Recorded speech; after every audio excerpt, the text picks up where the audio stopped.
Hello and welcome to All For United with me, John Foster, MUFC. Brand new show tonight, something slightly different. We're going to call it the Friday Night Fan Forum because it's full of fans, obviously all of us, and you guys get to discuss whatever you want to talk about. So none of this questions and answers kind of thing. It's all about what you guys want to talk about. So we're going to be hopefully running this every Friday. It will eventually go on the YouTube channel. But for tonight, we're just going to practice it on Twitter and just see how we go. So just a few introductions. Ben, how you doing, mate? Sorry, mate, I forgot to put myself on mute. Yeah, I'm good, mate. Yourself? Yeah, not too bad, thank you, mate. Yeah, not too bad at all. Andy, good to see you back, mate. Yeah, no, good to be back. You're all right. And Slater. Yeah, I just totally reacted to Andy forgetting that I'd changed to Slater for the purposes of confusion. Confused by the clarification. Again. But yeah, I'm good. Good to be back. Yeah, excellent. And Zoe, you're keeping yourself busy on the All For United at the moment. This is your third show, I think, isn't it, in a week or so? I know, yeah, it's great to be back. So thank you for having me on.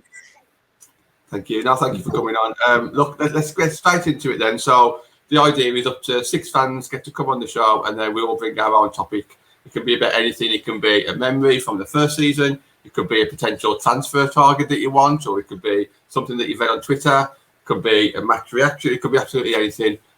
So I'm going to start it off. I want to start talking a bit about Lucy Staniforth. So obviously I'm going to talk a little bit about Lucy, and then I'd love to hear your views on it as well.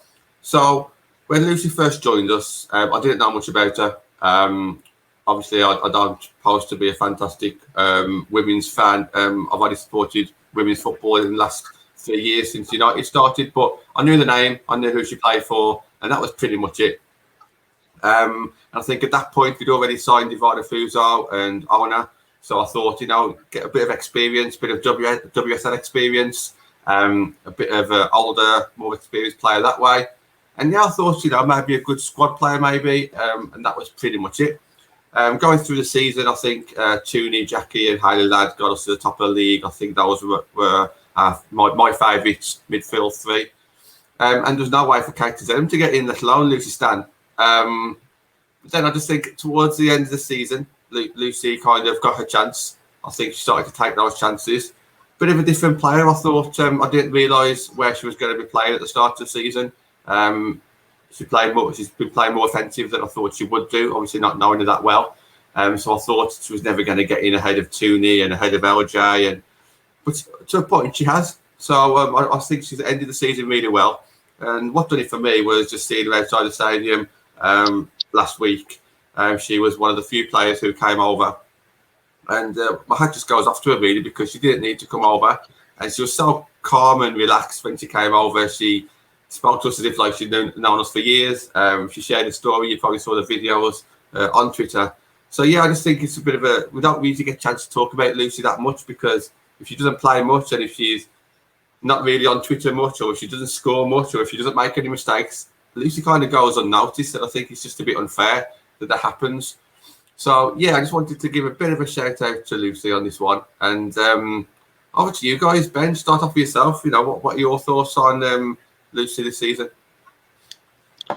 Yeah, it's been a bit stop-start, hasn't it? Through injury, suspension, and whatnot. But end of the day, mate, usually your best players are the ones that go unnoticed. Sometimes I've always said that.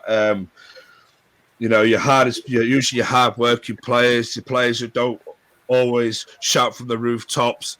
But sometimes you never see their names up in the big bright lights in the sky. It's those players that really make your squad a complete squad. And Lucy Staniforth, mate, she maybe had a bit of a slow start due to suspensions and various injuries and whatever, but towards the end of the season, she's really come into her own, and I think next season we'll definitely see the best of Lucy. I think I have no doubts about that. I just think sometimes we've got to realise as fans that not everybody can have their names up in the lights. Not everybody's going to have their name chanted 20 minutes straight in a game. But I guarantee you that, especially when the fans are back in the stadium, that Lucy Staniforth will quickly become a fan's favourite a lot more. It's difficult to judge on a television screen, I always think. You know what I mean? I think you see more at a football game when you're live and your eyes are focused on what you're watching live. And whereas the TV, it's what a camera director or whatever it may be wants you to see. You know, so sometimes you don't get to see a footballer in their full potential. Do you know what I mean? You just get to see what the camera wants you to see. But when you're live, you can always say, look, this match, I'm going to just keep an eye on Staniforth for a little bit. I just want to see what her movement's like, see what her touch on the ball's like, see if she's got that footballing brain, see if she panics or not, you know. But I think you'll see a lot more when fans go back that she'll be appreciated a lot more, you know. I'm not saying that she isn't now, but I think that you'll probably hear her name somewhere a little bit more. You'll probably hear people or read people on social media start bigging her name up a little bit, you know. I think it's, as I said, I think it's hard watch it on a television screen or watch it on the stream, where sometimes the streams ain't always the best. So yeah, trust me, mate. Once it comes to actual in live footage, all of us go to women's games. I think you'll see that people will start appreciating her a lot more. Do you know what I'm saying? It's I think she goes about her business. She does it in a way that. In a professional manner, that's the word I'm looking for. In a very professional manner. She's not a flair player by any means, but she's a hard-working player. And next season it's hopefully she can get a full season under her belt. Hopefully a full pre-season as well, depending on what they're doing with the COVID stuff and all that lot. But hopefully get a full pre-season under her belt, start the season brilliantly, and have a fantastic full season with us injury-free, suspension-free, and then we'll hopefully see the best of her. What's everybody else's thoughts on that? Yeah, I think that she was really underlooked when she came into the side. I think we made so many great signings at the start of the last season, and obviously everyone was really excited about Press and Heath. Everyone knew lots about them. I'd heard lots of great things about Russo. I didn't know anything about Ona and Ivana, but that excited me. Whereas I'd heard little bits about Lucy, and that was it. And so yeah, I think she was really overlooked, really, by our other signings, and I'm guilty of that as well. Me too. And as you say, it was only towards sort of the second half of the season that she really sort of shone and came into her own, and there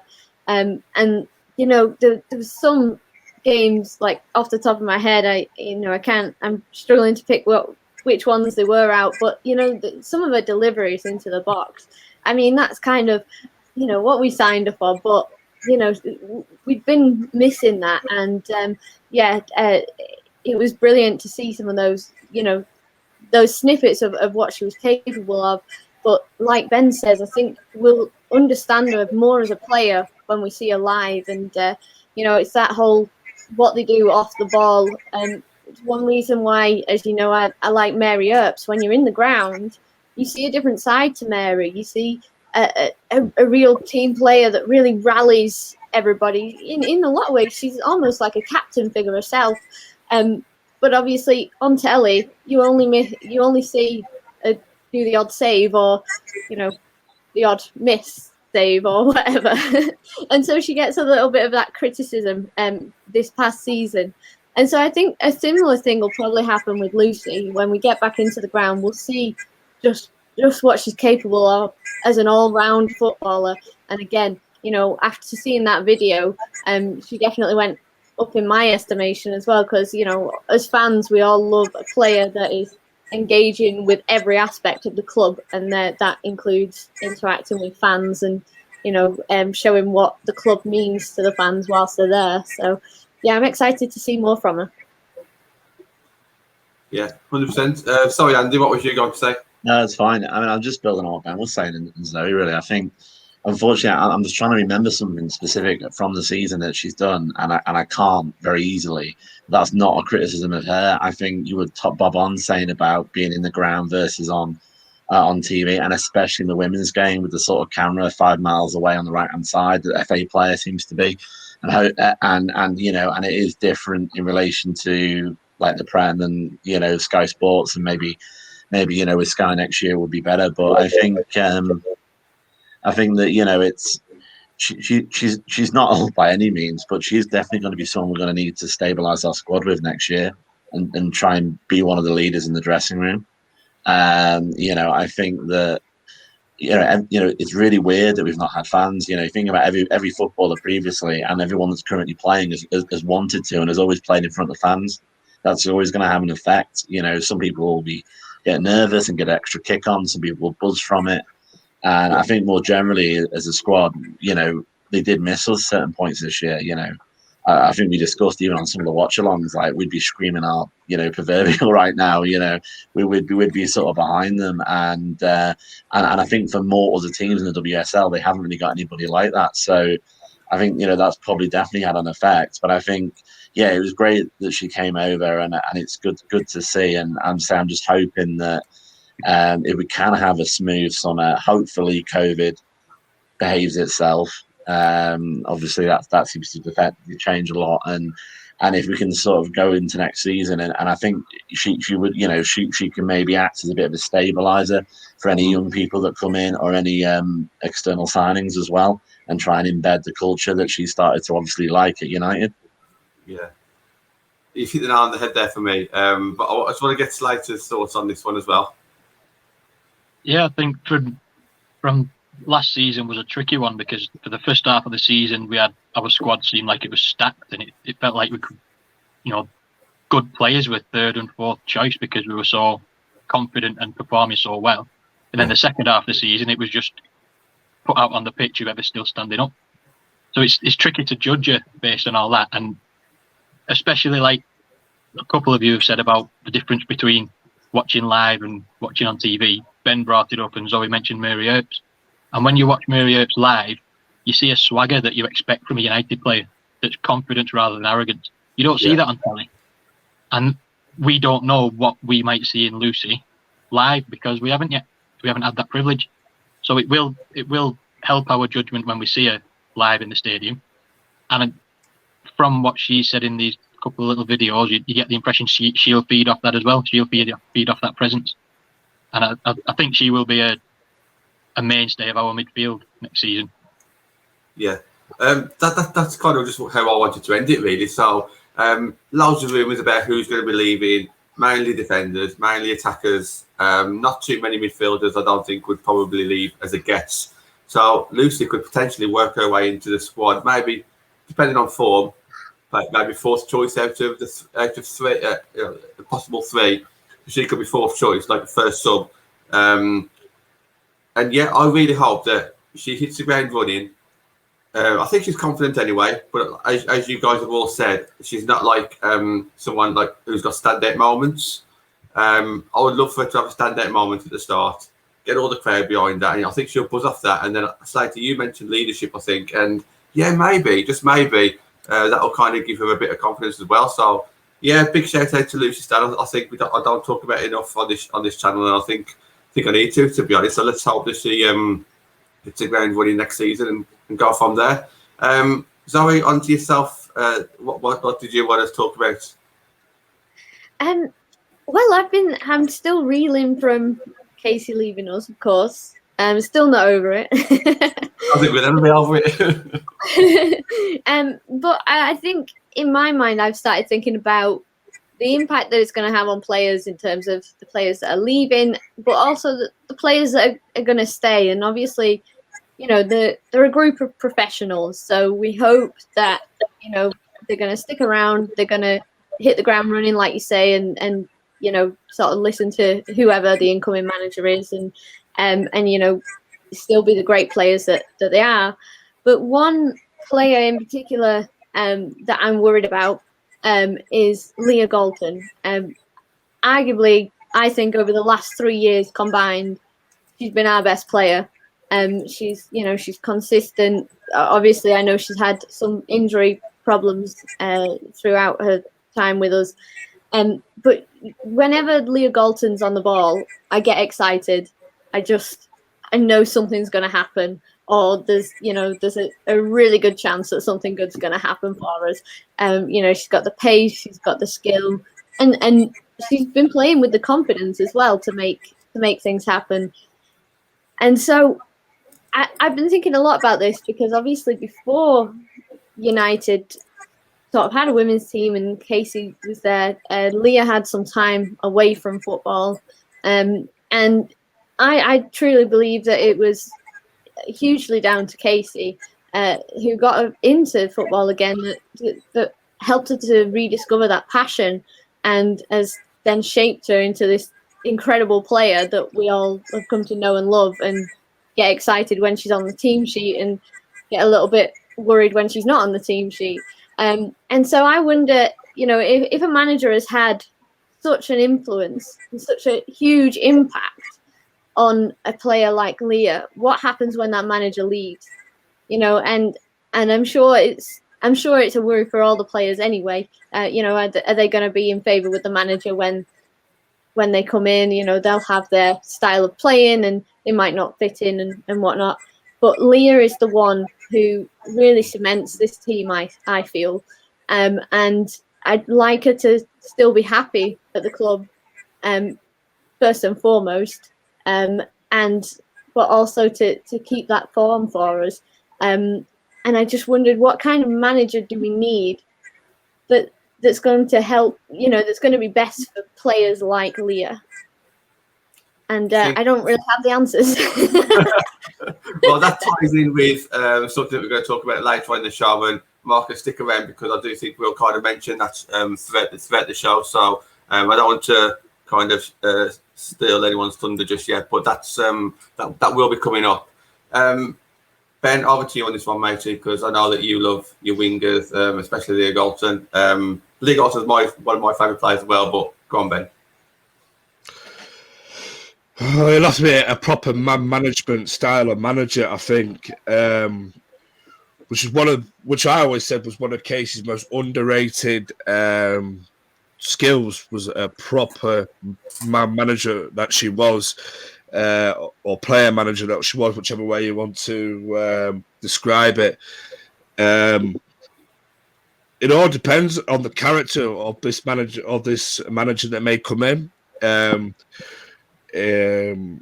I know there's strong rumours of certain managers from abroad and some rumours from managed WSL style type of managers. It all depends, mate, I think, on what their management skills are like. I don't fear for Leah as much as I would have done maybe 12 months ago, for example, because I think she's flying now. I think we will start to see the very, very best of Leah Galton over the last 14 months or so. I think, as I said it in calendar year of 2020, I said that Leah Galton was the best player by a country mile. I don't fear for her too much, but what I do fear is if she had a really serious injury again and she needed that sort of type of manager that needs to put her arm around her and say, listen, you'll be back stronger than ever. You've got the talent. But it all depends, because all managers are different type of managers. Some have great management skills, some less so. Some are more arrogant, some are more about them, and then the players. But as I said, it all depends for me what type of manager comes in. For me, it's a difficult question to answer, but I just hope that, especially over the calendar year 2020, where we've seen how good Leah Galton was, that should, I hope, stick with her, and she should hopefully keep on performing the way that she has been performing. But for me, it's a very difficult question to answer when you don't know which manager's coming in, and you can't really gauge their management style. So hopefully, I'm fingers crossed that she'll be all right, and then we'll get someone in there that's got a decent amount of man management skills. That's as best I can give at the minute. Yeah, I just very quickly, I think that whoever it is that does come in just needs, don't restrict Leah, just let her do exactly what she's doing. Keep giving her confidence. Keep giving her a bit of praise. I agree with what I've seen on Twitter as well. I'd like to think after 3 years of working with Casey, she's got that confidence back now, and she should be okay. But I just don't want her to feel restricted or her hands are tied or anything, and I just wanted to crack on. But what are your thoughts, Andy, on Zoe's comments? My main worry is about keeping her. I'll be honest. If I was, I'm not saying she'd want to leave. I think she is she's definitely our best signing if you include the construction of the squad and subsequent transfers. You know, it's a scout's dream, isn't it? You find someone out of football that good, and you bring them in. I mean, that's like CV making. Whoever found that, whoever actually did it. Let's be honest. I think she's obviously got resilience, and I think she's such a great player. I mean, I think I've had the pleasure of meeting her a few times at the ground, and I think she's a really nice person as well. And I think I don't think she's one of those people who would want to sit on a bench, next to Penel Harder, or be a list of celebrities somewhere like on Leon or something like that. I'm not saying that. I just think that she stands out, like, at the moment. Before we know who's coming in, before we know who's leaving, she stands out, by a mile as someone that you'd want to literally mortgage the family silver for.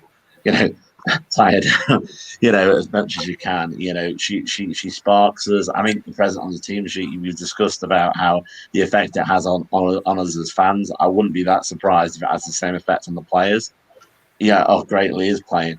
Not all the wingers, of course, but in relation to the squad. And I think she's definitely someone that has a potential to build a legacy at United and to become a United player, a one club player. I know it's a bit early to say that, and hopefully I think she'll probably have that resilience. I think it would have to take a heck of a lot for her to wobble. The culture would have to change a lot for her to wobble, I think, at United. I think she's been there for long now, and we're certainly going to be giving as much support as we can when we're back in the ground.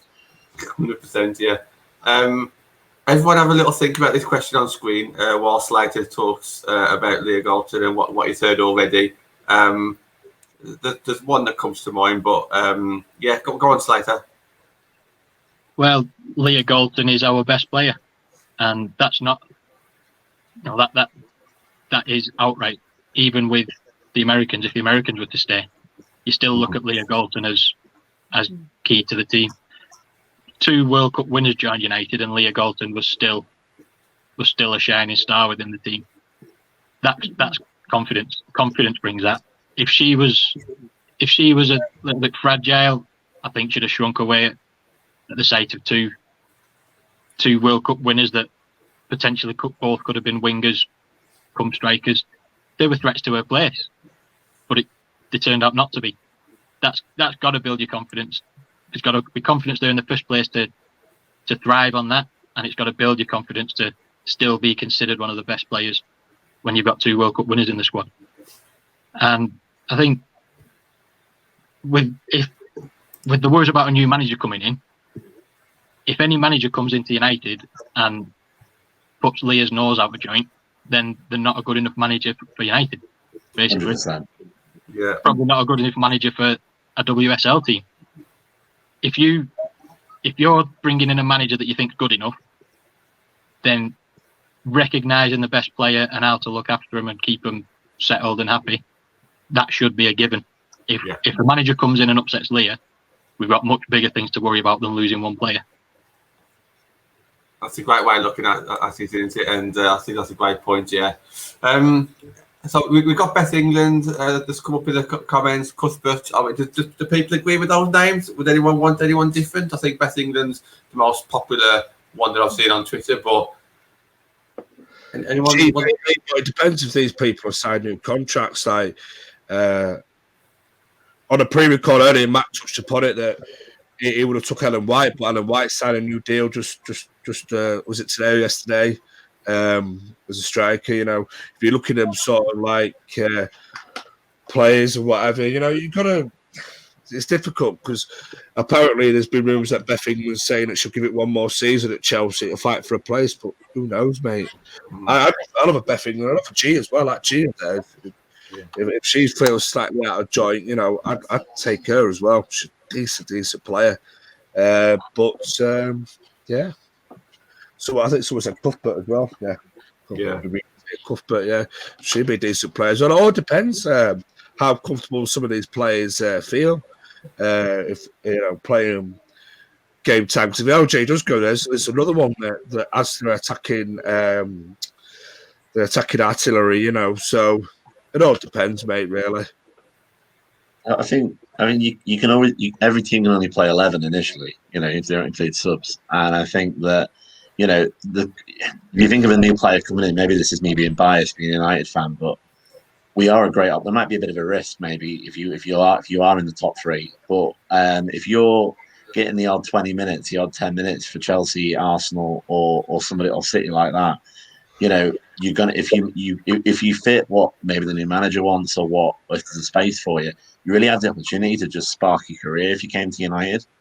And I think hopefully there'll be certain players that will look at it and see it as a great opportunity, and maybe just hope the fact that we're going to keep going up rather than, obviously go down, and let's go down the table rather. I think that's the thing, and because every player wants to play, and you see some of these players come on at 80, 82, 83 minutes. They can't be getting the same as starting, and maybe someone like Cuthbert, she's got a bit of an edge to her. She's quite dogged a lot of the time. That's the kind of quality that we need in the sort of the sort of just go after you, sort of the sort of get it kind of attitude, and that might be a good shout, definitely. Any more advances on those names? I've had my eye on Beth England for quite a while, and I was really hoping that we were going to bring her into the side this time last year, and it feels closer. It feels more like a possibility this year, obviously. For me, I always wanted to see LJ and Beth England on the same pitch. So, she's a player that really excites me in the same way that someone like LJ did. I used to get frustrated when Phil Neville didn't play, didn't start Beth England and started Ellen White over Beth England. I think that she's got a lot more fire in her belly and a lot more of a passion. Yes, she doesn't have as much experience as someone like Ellen White, but she's just a really exciting player to watch play. And I would just love to see her in a United shirt. So yeah, absolutely. I think a few people would, to be honest. We need that out-to-out goal scorer, don't we? Slater, what's your topic, mate? My topic is, how do you measure progress? We see it constantly with the men's team. Is Solskjaer taking the club forward? Is he progressing compared to previous managers? But it's a key moment for the women at this point. What does progress look like? It's easy to say break into the top three. Certainly that was the aim last season. Certainly we looked on course to do that, and then we didn't for various reasons. Have we still progressed this season? At some points you would say maybe we did, but overall with Casey leaving and the probable outgoings, it's tougher to call. But what does progress look like this season? Do we need to break into the top three to call it progress? It's a big ask, depending on what happens over the next couple of weeks. can we measure it without stats? Is the key. Twitter loves stats to throw at people. Yeah. You've got to have a stat to back yourself up, or you haven't got a point. Apparently, that's what the Twitter generation believes. So, what do we want from the season? Basically, what does progress look like? For me, it's going to be stability this season. Mm-hmm. If we have some good performances more regularly and still finish fourth, I would say that's progress compared to where we are right now. What arguments can you make? I don't think that. Go on. I guess that's a bold statement to make at this stage, saying fourth. I agree. Stability is the key. But go on, Zoe. You jump in there. Well, I know I'm being really pessimistic, but I don't expect a lot from this next season. With all the drama that's gone on with Katie leaving, not just Katie leaving, but the reasons behind that and what's come to light, and I worry that we're expecting too much from the team, from the new manager, whoever that may be, and the women's game is very different the way I view it to the men's game, and I think it's very easy for Liverpool won the league not too long ago and now they're in the championship, and it does worry me with the amount of outgoing players that are rumoured to be going, and I haven't heard of too many solid incoming players at the moment. You guys have probably read more than me, but it does worry me that we might get a lot lower than fourth this coming season, and I don't think we can start blaming the manager or anything like that, because obviously they've got a tough task ahead of them, and we don't know, as fans, we don't really truly know the situation behind closed doors. And I'm not expecting a lot from this season. I'd like top half of the table, and I'd say that we're doing all right, and then let the new manager make progress from there. That's what I'm expecting. But I know that's not what I want. Obviously, I'd love to break into the top three, but I don't want to put too much pressure on that incoming manager. Just so many unknowns, isn't there? That's the thing. And a lot of these, deals would have already been locked in before the new manager arrives. And that's always going to be difficult. I think sort of taking Slater's question, I would like to get to a final. What I mean is in the sense of maybe something like a Conti Cup move. I don't necessarily mean win it. I just mean be in the actual final game. I think that would be a great way of lifting us and, get us the experience of sort of going into, going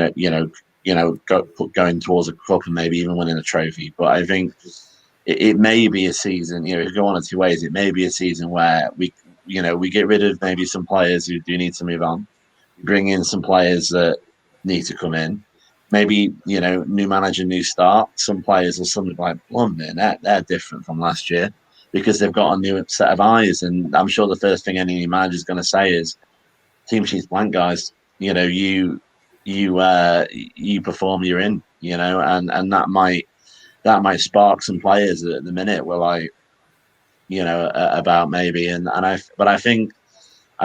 would like to keep fourth. I'm not as pessimistic as Zoe of going down to six. I think a lot of the games we lost last season were mindset problems. There was weird stuff after Christmas when they were a bit they had too much of a break and we played, a team we should have won against and that kind of thing.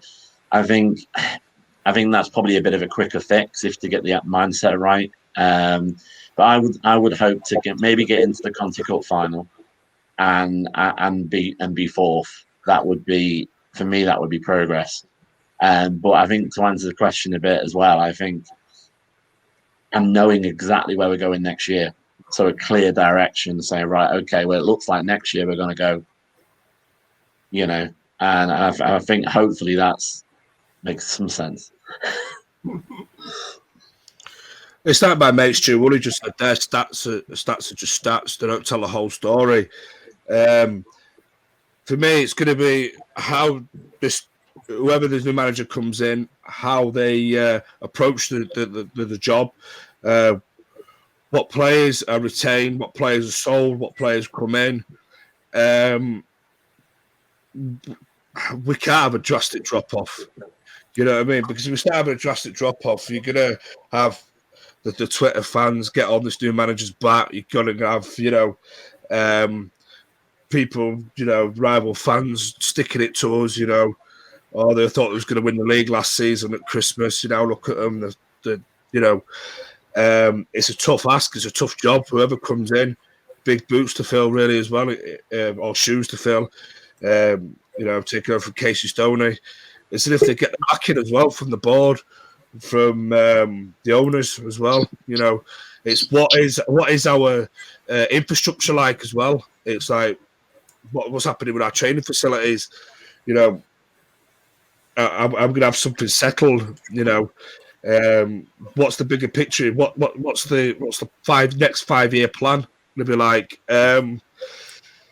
this season. You could argue. Some people argue the season just gone, just finished. Was a failure. We didn't improve on where we were. We didn't do well in the cup competitions like we have been doing, especially the Conti Cup over the previous couple of seasons before that. I think we did just about enough, mate. We lost out. What was it? A point, was it, to third place Arsenal? I know in one of the comments there, someone said Arsenal, they're in a bit of a disarray at the minute as well. Obviously, their managers left, and players want away from there as well. So it's not all hunky dory at Arsenal as well. So it's going to be an interesting summer, and it's how we go about our business in the summer. But we need a manager in ASAP. We can't be pissing about, basically. I just fear for us if we're waiting for a manager. Whoever it is, we get them in as soon as we can, and then allow them to. I know Casey might have done a couple of deals that may have been pre-signed as well at some point. So a couple of players have come in, but then to allow the new manager to have a say on maybe bringing 2 or 3 in of who they might want, and who they might want to keep. Because some of the 6 to 8 outgoings that we've been hearing about, maybe the new manager might go and want to hold on to that one, just to give him another chance, just to maybe see where we could go from there, see if we can improve that player. So we don't want to be waiting around too long, So we're waiting around too long because what United are like. We seem to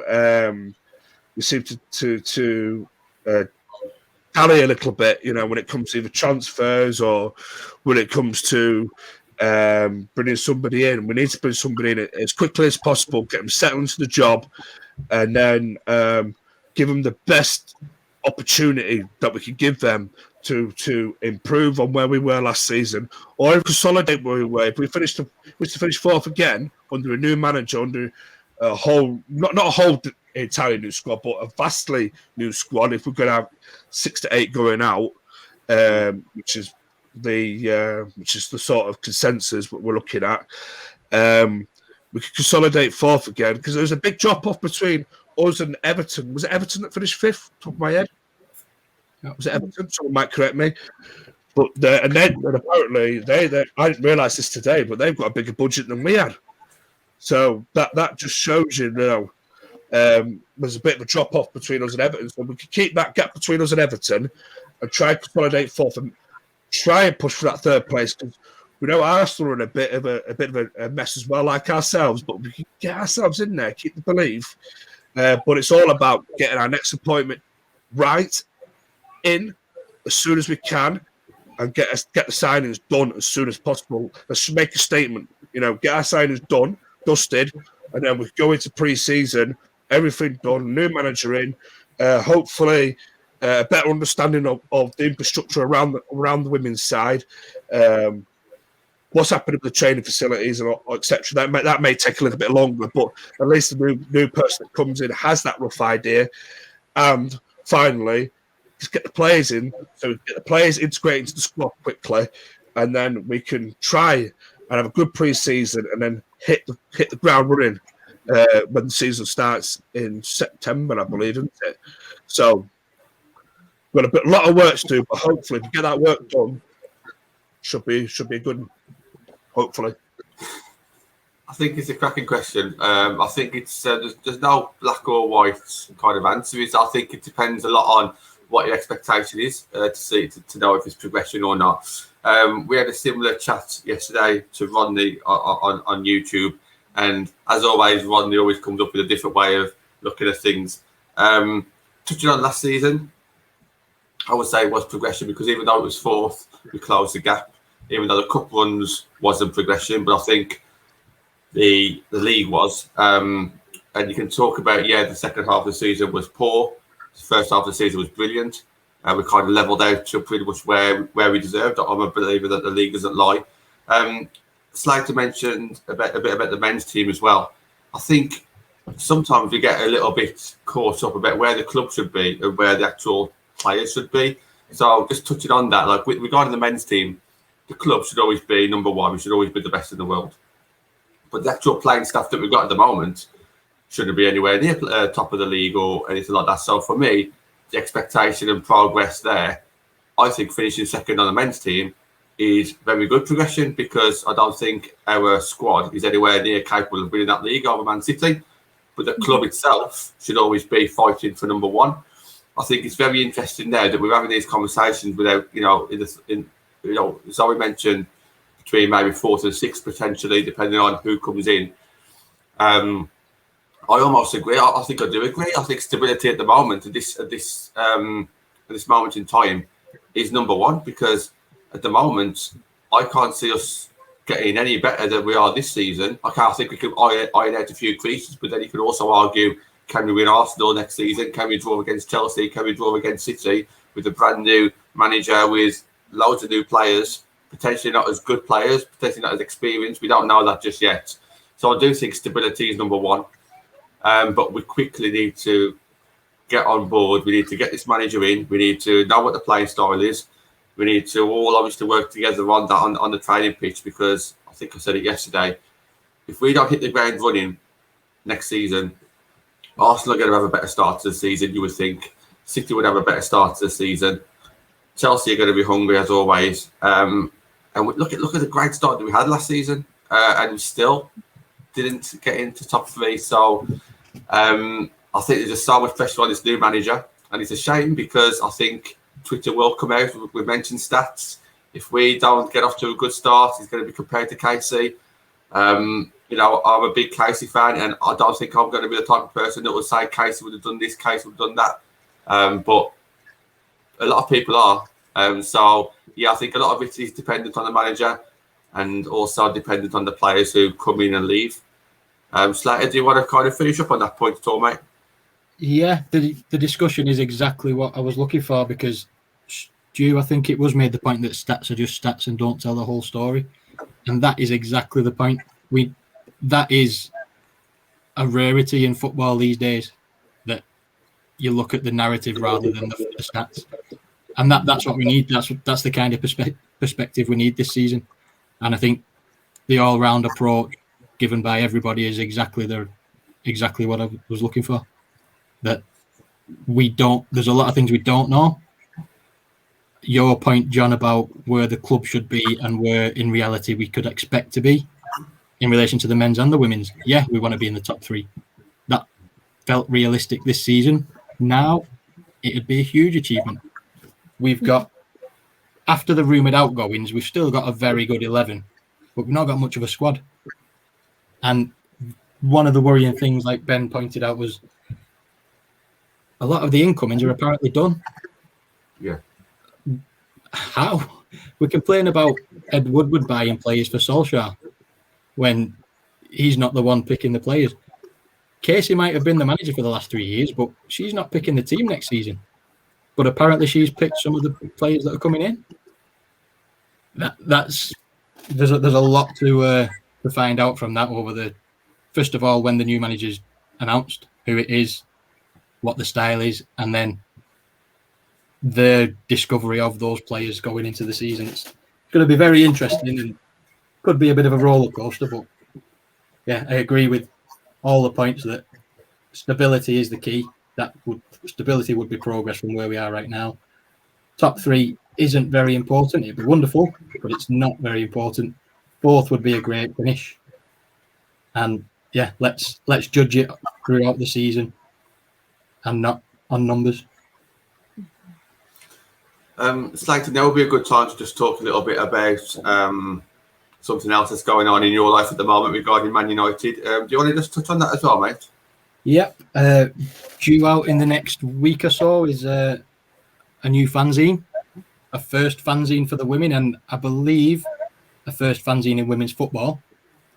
There are 2 for the men's team. Most men's teams have fanzines. It's a great part of football culture.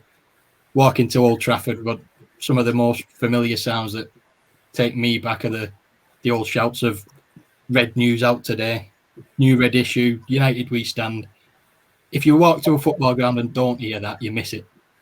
And I've wrote for Red News a couple of times, and I thought, why can't we have this for the women? And the answer is we can. So we've got some core contributors that have put towards this. Zoe being one of them. There's going to be an article from Zoe in it. And going forward, we want input from anybody and everybody. If you've got an idea, you've got an opinion you want to get off your chest that you need more than 280 characters for, there's a place in the fanzine for it. So we're just about finalising all the little where the full stops are going and what pictures we might be using, and then it's going to go to the printers next week. And from there, I'll announce on Twitter when it's available. So look out for that and read it, write for it, enjoy it. I think it's a cracking idea, Andy. And Andy Slater, just for anyone who's watching who doesn't know Andy Slater. I think it's a cracking idea. Once again, Man United fans doing something out of the ordinary and actually going the extra mile to support the team and to raise awareness. And Slater, I don't know your actual reasons behind doing it, but I think it's an amazing thing that you're doing. And again, it's just something unique, and it's something that's not been done so far. And once again, you're making United supporters looking brilliant, because United fans are the ones who's thought of this. So excellent job there, Slater. Absolutely, yeah. Yeah, actually, to add to that, it's while I'm proud that we're probably going to be the first women's team to have a fanzine, I hope that other fans do think, why can't my team have that, and go ahead and do it. And it would be great to connect with fans of other clubs who are interested in doing it and discuss ideas and collaborate with things like that. It's a brilliant part of football culture. Like, we've brought lots of men's football culture to the women's game already. Hopefully this is something that can catch on. Great point. Absolutely, yeah. Andy, what's your topic, mate? New manager. I know we've all sort of like touched on it a little bit. It was funny because this is one of my favourite shirts that we have for United, and it's funny because I could be wearing black because I could be mourning the loss of Carla Ward to Aston Villa. To be honest, I think she would have been the exact kind of manager that I was looking for. I mean, I've heard there's a lot of stuff on Twitter. There's a lot of stuff going around. Some of it based on stuff, some of it just waffle. I know a lot of people have got their eye on the ex-Lyon manager. My main concern about that would be, I don't have much men's knowledge at all, but I thought about Sven Goran Eriksson in England, or Fabio Capello, on paper a top manager, but just couldn't click. I know it was international team rather than club, but just couldn't click with its players. And I think one of the things that we were lucky with about Casey was, we discussed in relation to Leah Galton how she brought her along. She gave her an ear. She was a great man manager, and I think especially because we don't know what the resources are going to be, what support we're going to get from ownership, that you are going to need someone to really add value to the team and to create a team culture. And that's why Carla, what she did at Sheffield United and what she did at Birmingham, she's used to having very little resources, and she got a massive positive from what she had. And obviously now we need to look and see who's available with a similar idea. I think I think our checkbook is quite limited compared to the top three. I personally would want to put money on players rather than the manager. I think if you end up with, I assume, for example, that the Leon guy doesn't come cheap. I might be wrong, but if we end up with a big figurehead, but he hasn't got or she hasn't got the players on the pitch or the ability to refill that squad, and it's an old adage about football, isn't it? About the difference between players in a team as well. And and we are going to have to build a team, and we could build a good team quite quickly in the definition of a team.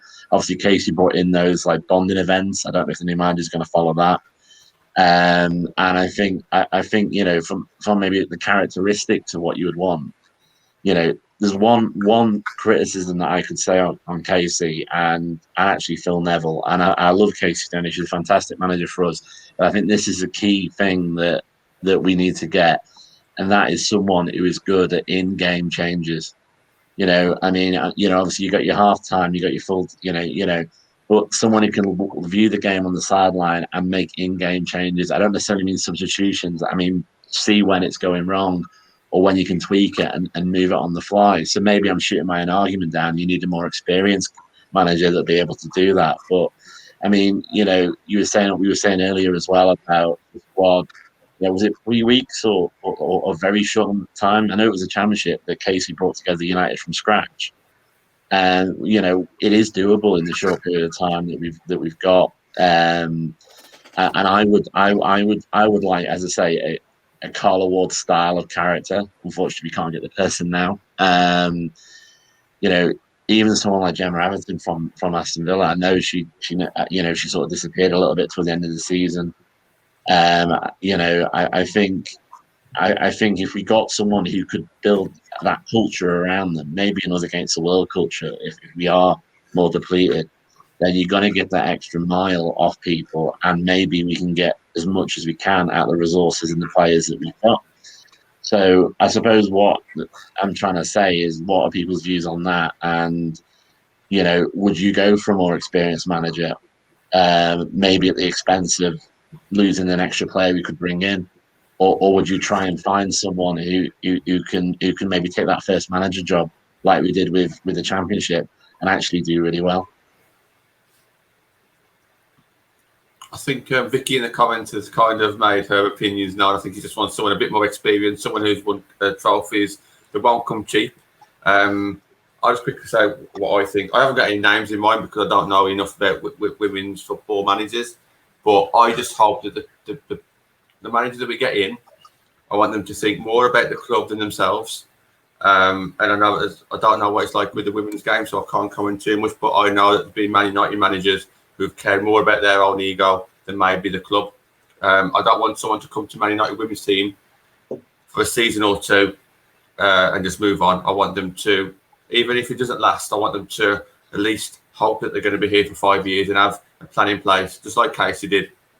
I agree with you, Andy, about in-game changes. I think they need to be more tactically aware, whether that needs to be the actual coach itself or his or her coach's staff. Maybe I would like to see a change there. But yeah, I think to me, Casey was fantastic. I can't even think about anyone at the moment who could potentially. All I'm thinking about is replicating Casey with just a bit more experience, and they won't come cheap. Come on, Zoe, what are your kind of thoughts on this? Yeah, I mean, I didn't want Carla Ward.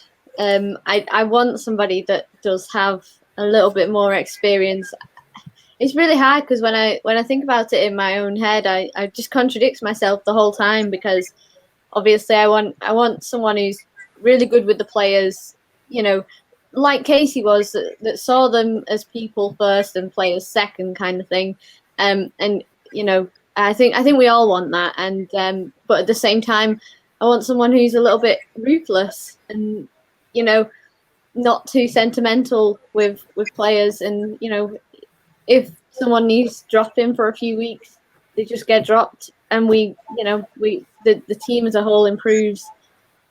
But yeah, of course, United has, certainly United Men has a long history of this style of play, and I want them to, whoever comes in, I want them to be aware of United's history and, like you say, care more about the club than their own achievements, and get us playing, exciting football and caring about our youth, our academy, and being able to make that balance between experience on the pitch and also our youth coming through. So I want a lot, really, but and I don't know who's out there to give it us, but yeah, as long as they've got that care and attention for the club's ethos, the players' welfare, and a desire to win trophies and be the best, then yeah, that'd be nice. That's the thing. The more I think about it, the more I'm thinking the next manager's got so much to do so quickly, and it comes back to stability again, doesn't it? It's maybe you need to take a step backwards to move forwards a couple, and I guess we'll see. Hopefully, time will tell. Slater, do you want to kind of answer that question on screen and then kind of give your thoughts on the new manager? Yeah, I think what you look for in a new manager is, do you want them to adapt to the club's style, or do you want them to have their own style? And you absolutely want a manager to play in their own style. So the pressure there is on the people making the appointment to find somebody that fits that style. If you find somebody with a lot of experience, but then say, we want you to come and manage our team, but we want you to play the United way, you're asking somebody to do what they don't naturally do, potentially. So I think that the biggest pressure is on the people making the appointment, whether it's John Murtagh, whoever is going to be making the decision, to find a person that fits the style that we want to play so that they can be their own person in that role. I think the biggest thing that I want is character. Somebody who's going to come in and say, this is how it's going to be. This is how I want you to play. This is who is good enough to play in my team. Like he's always said about the ruthlessness. We've had complaints during cases management of sentiment keeping players in beyond the capabilities. And we share the sentiment. We'd like to see those players play, but at the same time, we don't want players who aren't good enough playing ahead of players that could be making an impact. And that it's going to be difficult when you've got a manager who started from scratch and built the team, built the squad. Sentiment is always going to be there, and that's not always a good thing. It can be used well, but it can be a burden as well. I remember United Men had never lost a home game in European football, and the focus was never on doing better in European football. The focus was about, let's not lose this. We're going to go out, but let's not lose this game. And once that game was lost, it became, right, how can we do better in European football? And that's what we've got an opportunity for now. Instead of looking at, this is the manager that built our team from scratch, whichever manager came in was going to do that job. With the name of Man United behind him and whatever budget was available, any manager would have done that, and it would have been sentimental regardless. Now we've got the opportunity of somebody coming in with a fresh start saying, you've got a team, now I'm going to make you into a winning team. And it's the character that you want to see most of all, I think. Ben, obviously yourself on the last topic. I don't know if you just want to kind of answer that one on screen as well. I think I got a feeling that the players will start to be announced at the start of June. So I think that the players who are leaving, I think, will probably be announced in the next couple of weeks. Will they wait until those outs have gone before they announce a new manager, or will it be done before then? Have they even decided who it is yet? We don't know, do we? But what are your thoughts on that one, Ben, before you give us your topic? It's like I said earlier on, mate. We need to get this manager in as soon as possible, mate. We can't be pissing about, basically. There's another pound for the swear jar. But yeah, we can't be pissing about, waiting forever. We need to get the manager in as soon as possible. Is there a lot of managers out there that I know we did a Twitter. I put a Twitter poll up when you was doing your Monday, Tuesday night show. I can't remember which one it was. And I said, where would you rather see the club recruit a manager from abroad, from within the club, or from within the WSL or with WSL experience type of thing. And 59% of the vote went from abroad. And it's like, which managers, apart from the Leon one, which managers are out there? You know, are you looking for the best in class, or are you looking for somebody that's got the potential to be best in class, and maybe give that manager a 3 to 5 year sort of time scale to work with, or are you looking for someone that's going to come in, that's, as you said, really experienced, looking to get us challenging straight away, to get us into top 3? It's a lot of questions that a lot of us don't know what the hell's going on. There's too much secrecy in women's football for my liking. And compliance as well. Yeah, exactly.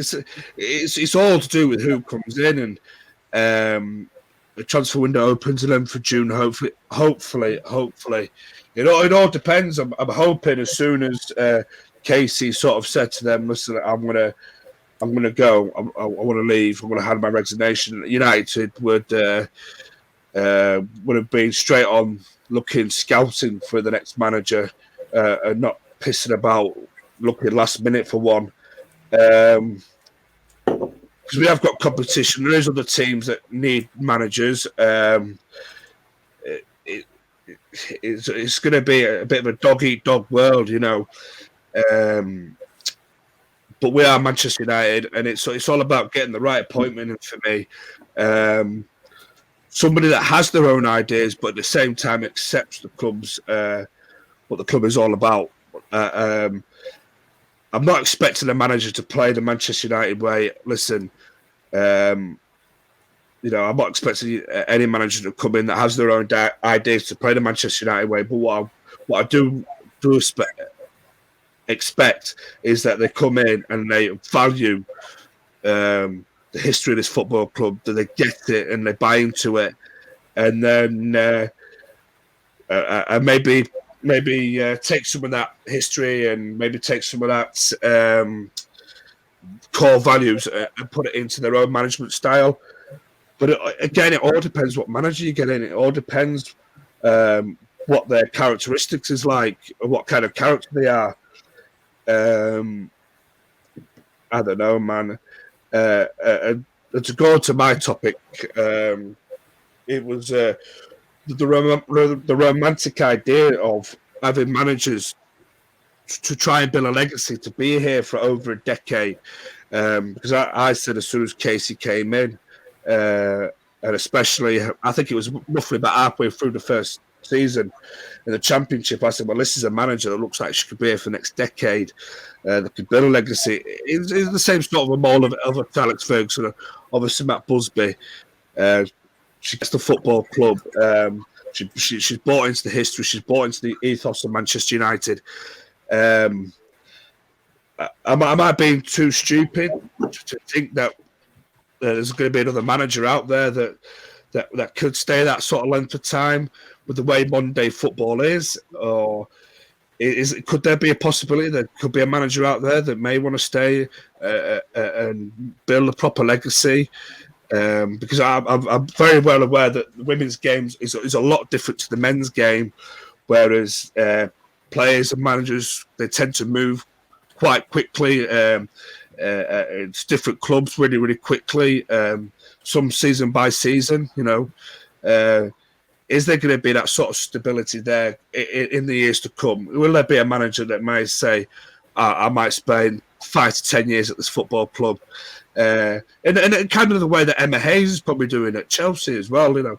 Can we see a type of manager like that, you know, that has pride for that particular football club, or who has a clear mindset, a clear goal?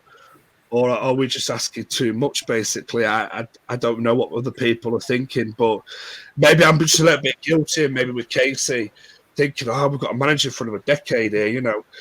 And maybe, like, I don't know, getting a bit carried away, maybe. I think the word is I'm looking for. I don't know what others think. I don't know what you think, John. You're not getting carried away, because I feel like I'm the same, and I think Casey should have been that manager. Obviously, it didn't work out. I think maybe the plan was for that to happen. Obviously, things have happened since. Is that women's football? You know, is that football in general these days? Not many managers stay at a club longer than 3 seasons, men or women, do they? From what I've seen lately, I like that romantic idea. As long as it's someone that you actually enjoy being at the club, why wouldn't you want them to stay there? I've always said players come and go, and managers should stay. Obviously, I've been brought up in the Sir Alex Ferguson era, so that's why I've always thought that, because that's the way I've been brought up. I want to get the other guys' thoughts on that one. So let's start off with yourself, Andy. Yeah, I mean, I think it's definitely it's a great story, the romance and all that. I mean, I'm a bit different than most, obviously, when it comes to United fans, because I don't really follow the men's game. I only really heavily follow the women's game. But and I'm worried about saying this, but I think there's a lot of United fans who've been trying to find Alex Ferguson in every single manager position that they're trying to do, and I'm a bit, and I don't know much, but I do know that I think when Alex was originally appointed, they didn't think he'd be there for as long as he was. It was a different time. I appreciate the legacy came, and I think. And maybe it is that sort of, walk, crawl, run. If you get a manager in and the team's together, great. If we get that cup run, great. If we then win a trophy, great. Then if we go to 3rd place next season, wow. And that will then start snowballing. And then suddenly we'll look up and then it's like year 2, year 3. And I think that's how the legacy is built. I mean, I think, you almost want someone with that amount of, humble nature. If you go in thinking like, I'm going to build a legacy here, then you may go the other way and not be part of the right culture. I agree with what Slater was saying about playing United way. It'd be ideal if you can. I think, yeah, I mean, obviously I see that people are getting more experience, and I certainly wouldn't say no to an experienced manager. It was just more about building that culture and that camaraderie between the players. I think a legacy will come, but yeah, maybe in this new day and age, everybody wants it instant. People want to watch. People want 240 characters, as Slater was saying, rather than read a really long article. I massively love cinema. Most people are like, you can sit in the screen for 2 hours, and you're not bored. You don't go do something else. But I think it can happen. But I think as best as it can, we, the players and the rest of it, have just got to full focus on what's in front of us. Like they say, the next game, and maybe it'll just happen, in a few seasons' time. So, what are your thoughts on that one? Yeah, I was guilty too. I thought Casey was going to be with us a lot longer than what she was, and I felt like that we were going to have that sort of legacy with Casey. But when you think about it, it's not going to happen. And the reason why it's not going to happen is, I grew up in the Fergie era as well. And, that was special. We all talk about it because it was so special. It was so unique. And yeah, obviously he had so much success, and that's one reason why he stayed so long. And I think another reason is because he didn't just up and leave and go and find another club when things did get tough, the odd occasion, and he didn't care about his own sort of desire as a manager. He thought he was very rooted in the club, and very in that mindset that we're all sort of craving. So I get why we all want it, but I don't think it's going to happen, because that's one reason why that was so special. Because it was just such a unique situation and such a unique manager. So I think we need to sort of try to look past that, but at the same time, it'd be lovely if we could find something like that for the women. Secretly, I think they've already appointed a manager at United Women. I think that's one reason. Obviously I didn't go along to the last game, but from what you guys have said, and they really didn't want the players coming talking to you, the players clearly know something that they don't want the fans to know just yet, and that could be who the incoming manager is. And And it just seems odd. Some of those players that you said didn't come over are the players that always come over. I'm thinking people like Jess Sigsworth. And if it's true and she is leaving us, then she definitely would have come over to say goodbye to the fans that were there. So why didn't she? And I think it's because United have a pretty big secret that they don't want getting out just yet. So that's my thoughts on it. But yeah, there we have it. I mean, that's a great point. I never even considered that at the time. And it also makes me think now then, did Casey have a hand in who followed her? Probably not, but you never know. It wouldn't be by out there because she knows the club. Obviously, if she fell out with the club, then they probably wouldn't have involved her at all. But we're presuming that she's fell out with the club or she's fell out with people. But maybe she did have a bit of a hand in it as well. Slater, your final words with yourself there on Ben's topic. Yeah, I think that it's not unreasonable to want a legacy type manager, somebody that's going to build a dynasty and that we can all be proud of. We have all been spoiled with Fergie. It wasn't one of a kind because Arsene Wenger was a long-serving manager as well. And where we look at Fergie and think he retired at the top, Wenger had Arsenal playing wonderful football, winning league titles, and then didn't win a league for 10 years.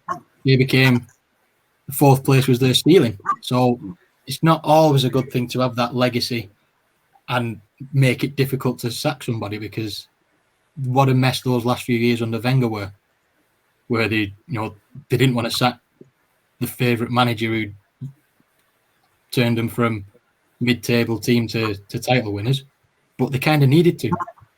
I think a long-serving manager like that, I think it's almost got to happen by accident because you want to aim for that kind of relationship between club and manager. But if that's what you're going for in every appointment, do you give some managers too long to the detriment of the team, which gives the next manager a much bigger task than they should have had? It's a difficult balance, and do we trust United's board to manage that? No, do we?